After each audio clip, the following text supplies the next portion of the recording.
ஒரு 12 வயசு பையன் அப்பா திட்டினாருன்ட்டு விஷம் குடிச்சிட்டான். குடலெல்லாம் வெந்து போச்சு. அவன் சாக போகிற நிலைமையில் அவன் ஆஸ்பத்திரிக்கு தூக்கிட்டு வராங்க. டாக்டர் செய்ய வேண்டிய முதல் கடமை என்ன?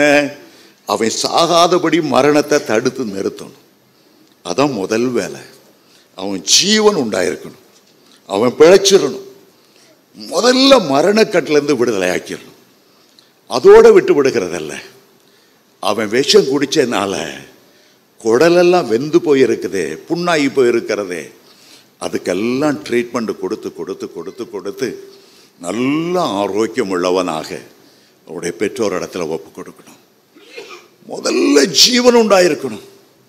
ஒவ்வொரு மனுஷனுக்குள்ளும் ஒரு மரணத்தின் வல்லமை, ஒரு பாதாளத்தின் வல்லமை, ஒரே தரம் மரிப்பது மனுஷனுக்கு நியமிக்கப்பட்டிருக்கிறது. அந்த மரணத்திலிருந்து ஒரு மனுஷனை விடுதலையாக்கி ரட்சிப்பின் சுவிசேஷத்தை கொடுத்து நித்திய ஜீவன்.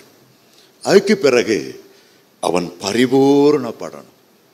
இயேசு அதைத்தான் சொல்லுகிறார், ஜீவன் உண்டாயிருக்கணும், பரிபூர்ணப்படணும். உங்களுடைய கிறிஸ்துவனுடைய பூரணத்துக்குள்ள உங்களை நான் வழி நடத்தணும்.